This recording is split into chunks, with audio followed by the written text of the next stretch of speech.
Welcome to Keith Knight, Don't Tread on Anyone, and the Libertarian Institute. Here are 14 logical fallacies by Michael Huemer of the University of Boulder, Colorado, from his book, Knowledge, Reality, and Value, a mostly common sense guide to philosophy.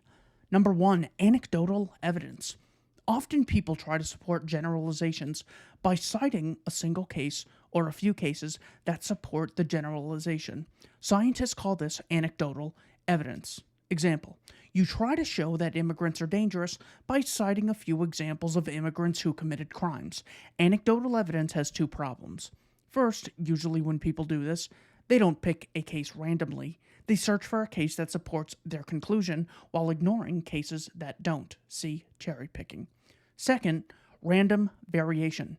Even if you pick these cases randomly, it can easily happen just by chance that you picked a few atypical cases. In the immigration example, what you should actually do is look up these statistics on crime rates for immigrants compared with native-born citizens. Number 2, assumptions. One of the major ways we go wrong is that we simply assume things that we don't know. Unfortunately, when you assume things, you go wrong a lot more often than you expect. You should assume that most of your assumptions are wrong. It is hard to combat this because we often don't notice what we're assuming, and it doesn't even occur to us to question it. Here are a couple examples. Suppose you hear a statistic about how common intimate partner violence is in the United States. This is where someone physically abuses their girlfriend, boyfriend, or spouse. You naturally assume the vast majority of these cases are men beating up women, and you might just go on reasoning from that implicit assumption. In reality, though, survey evidence suggests that men and women suffer this kind of abuse about equally often. Or suppose you hear a statistic stating that most murder victims are killed by a family member or someone they know. You naturally assume that most murders result from domestic disagreements and that the murders are committed by ordinary people who lost control during an argument with a family member or something like that. In fact, it turns out that almost everyone who commits a murder has a prior criminal record. Also, the vast majority of these victims are also criminals. The category, a family member or someone you knew, includes such people as the victim's drug dealer, the victim's criminal partner, the victim's fellow gang member, and so on. You just assumed that these were ordinary people, but the original statistic didn't say that. I can't really properly convey to you just how often assuming things leads you astray. You need to experience being wrong over and over again in order to appreciate the point. Unfortunately, most people never come to appreciate the point because they never check on their assumptions to find out how many are wrong. Number 3, base rate neglect. A base rate is the frequency with which some type of phenomenon happens in general. E.g., the base rate for heart disease is the percentage of people in the general population who have heart disease. The base rate for war is the percentage of the time that a country is at war, etc. When you want to know whether some kind of event is going to happen, or has happened, etc., the best place to start is with the base rate. If you want to know whether you have a certain disease, first find out how common the disease is in general. If 1% of the population has it, then a good initial estimate is that you have a 1% chance of having it. From there, you should adjust that estimate up or down according to any special risk factors or low risk factors that you have. Most people don't do this. People commonly ignore base rates. Example: suppose there is a rare disease that afflicts 1 in a million people. There's a test for this disease that's 90% accurate. Suppose you took the test and you test positive. The test says you have the disease. Question: given all this information, what is the probability that you have the disease? Many people think it's 90%. Even doctors sometimes get this wrong, which is disturbing. The correct answer is about 0.0009%, less than 1 in 100,000. Explanation: say there are 300 million people in the country. Of these 300, 1 millionth have the disease, and 299,999,700 don't. The test is 90% accurate, so 270 of the 300 people who have the disease wouldn't test positive, that's 90%, and 29,999,970 of the 299,999,700 who don't have the disease would also test positive, that's 10%. So, out of all the people who test positive, the proportion who actually have the disease is 270 over 270 plus 29,999,970, approximately 0.000009. Number 4. Cherry picking.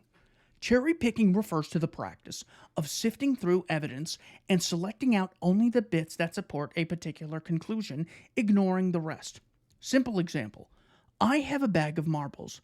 I want to convince you that most of the marbles in the bag are black. I look inside the bag, which is full of many colors of marbles.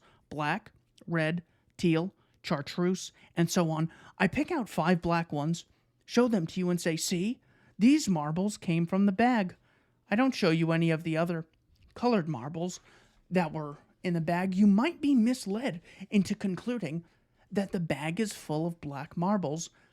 That's like what people do in political debate. If I want to convince you, say, that affirmative action is bad, I might search for cases where affirmative action was tried and it didn't work or it had harmful effects. If I want to convince you that it's good, I search for cases where it really helps someone. Of course, both kinds of cases exist. It's a big society full of millions of people. Almost any policy is going to benefit some people and harm others. Because of this, you should be suspicious when someone tells you stories designed to support a conclusion.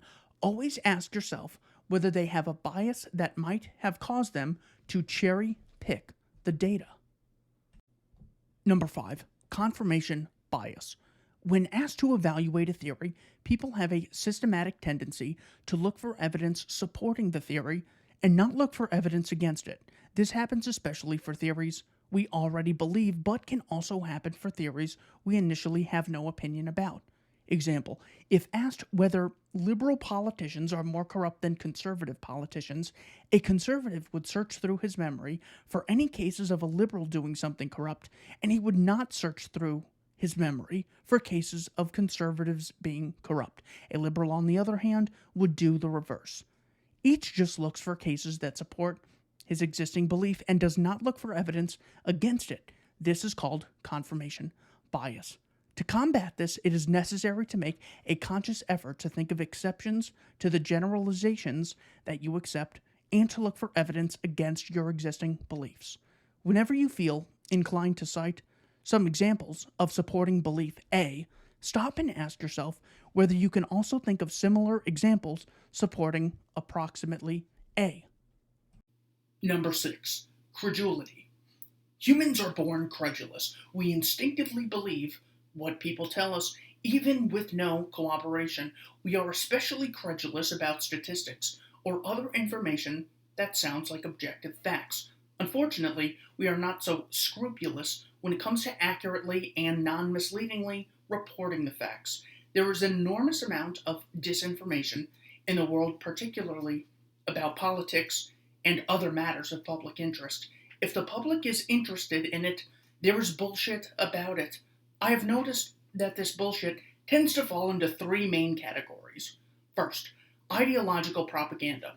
If you learn about an issue from a partisan source, for instance, you read about gun control on a gun control advocacy website, or you hear the day's news from a conservative radio show, you will get pretty much 100% propaganda. Facts will be exaggerated, cherry-picked, deceptively phrased, or otherwise misleading. Normally, you will have no way of guessing the specific way in which the information is deceptive, making the information essentially worthless for drawing inferences. Second, sensationalism. Mainstream news sources make money by getting as many people as possible to watch their shows, read their articles, and so on. To do that, they try to make everything sound as scary, exciting, outrageous, or otherwise dramatic as possible. Third, laziness. Most people who write for public consumption are lazy and lack expertise about the things they write about. If a story has some technical aspect, example, science news, journalists probably won't understand it and they may get basic facts backwards. Also, they often just talk to one or a few sources and print whatever those sources say, even if the sources have obvious biases. I can't give you adequate evidence for all that right now, but here's an anecdote that illustrates what I mean. I once heard a story on NPR, National Public Radio, a left leaning radio news source. It was about a man on death row who was about to be executed. From the story, it appeared that the man was innocent. New evidence had emerged after the trial. Several of the witnesses had recanted their testimony, yet the courts had refused to grant a new trial. The only remaining hope was for the governor to grant a stay of execution. There was an online petition that listeners could sign. Usually I just accept news stories and then go on with my day, but on that occasion I decided to look into the story before signing the petition. With a little Googling, I found the court decision from the convict's most recent appeal, which had been denied. I read the decision, which contained a summary of the facts of the case and an explanation of the judge's decision. What it revealed was that the NPR story was bullshit. What NPR said was basically just what the defendant's lawyer had claimed. The court carefully explained why each of those claims was bogus and provided no basis for an appeal. The most striking claim, which had initially made me think the defendant was probably innocent, was the multiple witnesses had recanted their testimony. What had actually happened was this. The defense lawyer went back to the witnesses many years after the original trial and questioned them on details of the case. Several of them either couldn't remember the details or reported details slightly differently. Example, what color shirt someone was wearing. The lawyer described this as recanting their testimony, but none of them had changed their mind about the defendant being guilty. The NPR journalists had apparently just credulously reported what the lawyer told them without bothering to look up the court documents from the case. Why would they do that? 3 reasons. 1, ideological bias. The story painted the death penalty in a bad light, which a left-leaning news outlet would like. 2, sensationalism. The story of an innocent man about to be executed grabbed the audience's attention and inflamed their passions. 3, laziness. Checking on the story would have required work. Why put in the work when you know almost all of your audience will just accept whatever you say? Long experience has led me to think that that case was not unusual. This is the way the news media works. Lesson: popular media stories are untrustworthy. By the way, it's no good checking them against other popular news sources because they basically all copy from each other. That also goes for example, most bloggers, your next door neighbor, and other casual information sources. For relatively reliable information, look at academic books and articles and government reports, for example, Census Bureau reports, FBI crime reports. Number 7, dogmatism and overconfidence. People who study rationality have a notion called calibration. Your beliefs are said to be well calibrated when your level of confidence matches the probability of your being correct. For example, for all the beliefs that you hold with 90% confidence, about 90% of them should be true. When you're 100% confident of things, they should be true 100% of the time, etc. Most people are badly calibrated. In fact, almost everyone errs in a particular direction. Almost everyone's beliefs are too confident. People say they are 100% certain of a bunch of things, but it turns out that only, say, 85% of those things are actually true. There are psychological studies of this. This is the problem of overconfidence. Almost everyone has it, and almost no one has the opposite problem, underconfidence. So you should assume that you are probably overconfident too. You should therefore try to reduce your confidence in your beliefs, particularly about controversial things, and particularly for speculative and subjective claims. Number 8, ideological cause judgments.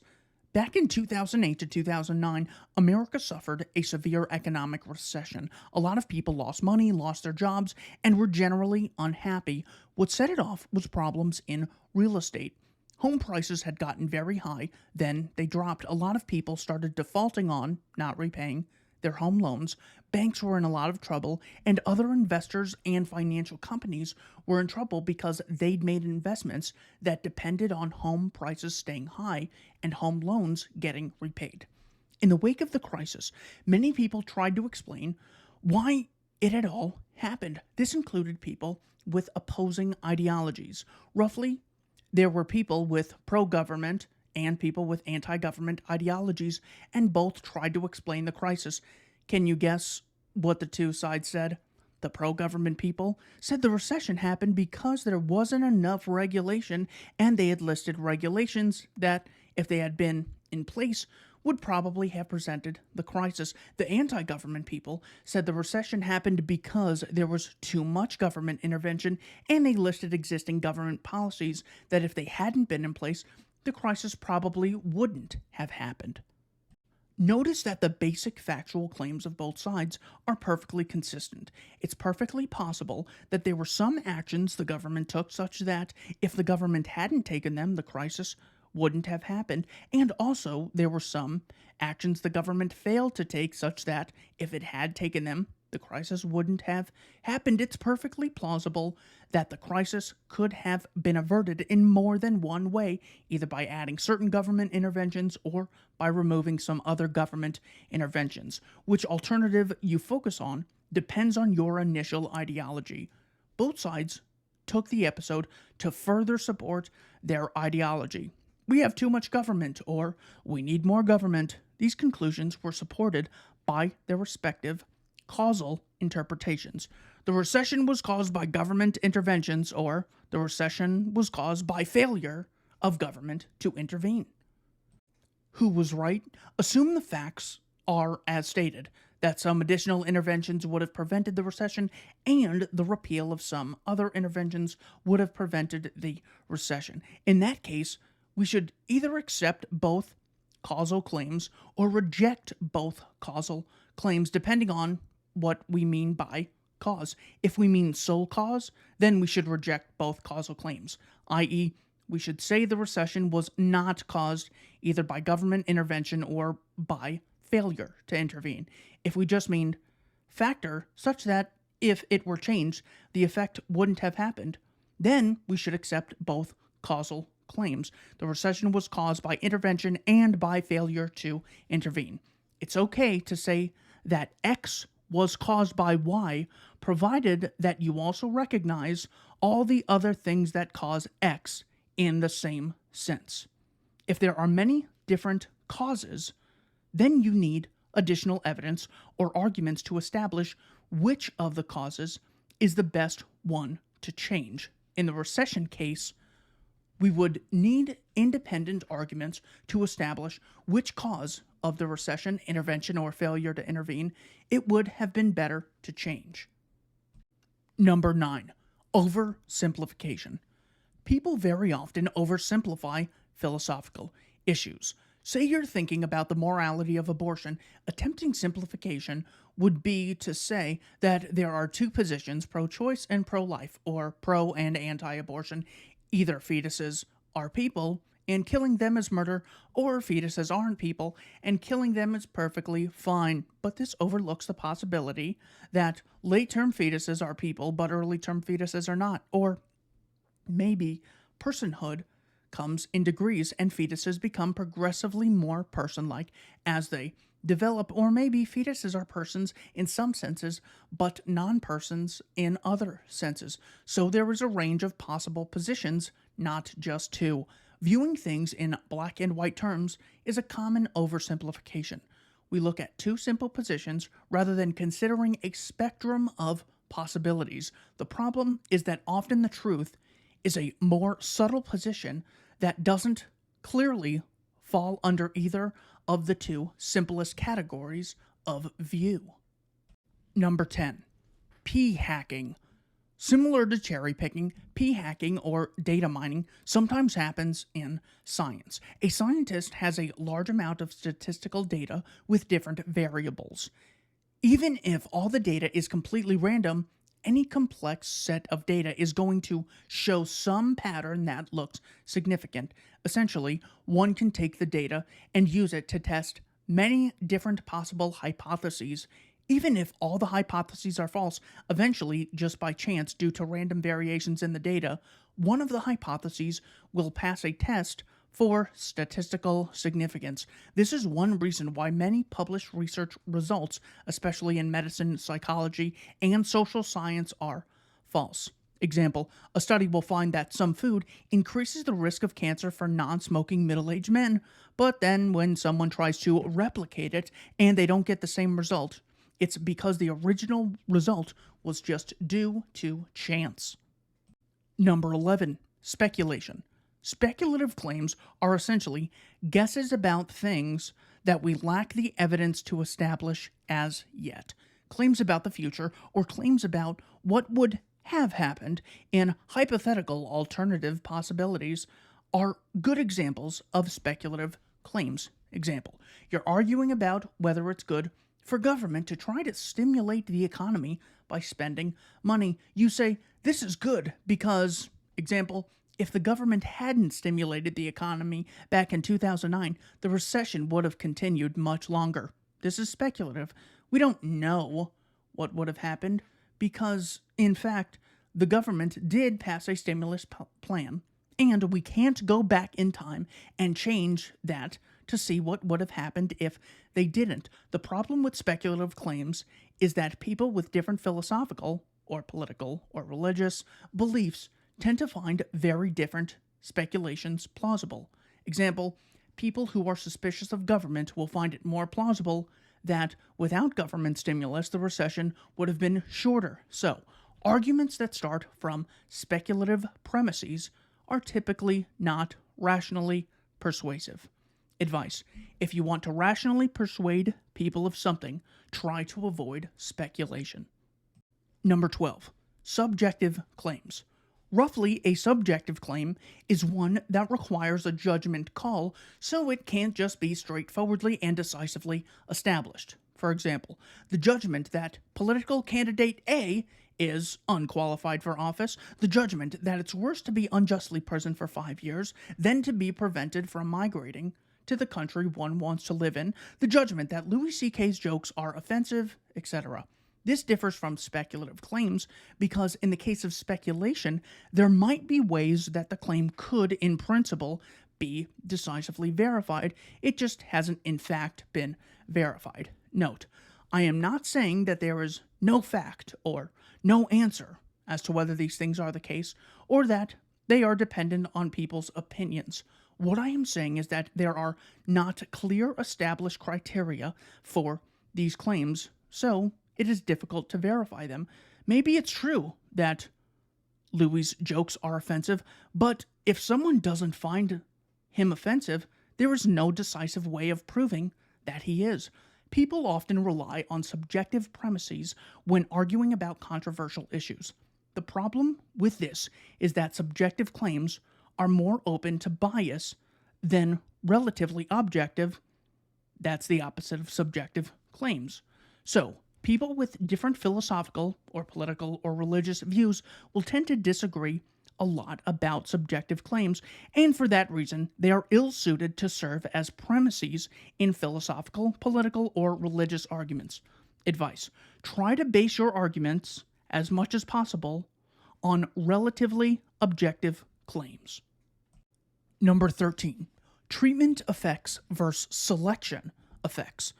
Let's say you have created a new educational program for preschool children. You want to know whether it improves learning or not. What you would do is look at kids after they've had your program and compare them to kids of the same age who didn't have your program and see if the first group performed better on tests.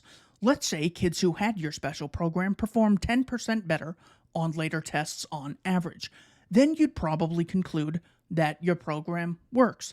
But wait, here is another possibility. Suppose, as would usually be the case, that the kids who entered your special educational program were kids whose parents chose to enroll them in that program. The rest were kids whose parents did not decide to enroll them.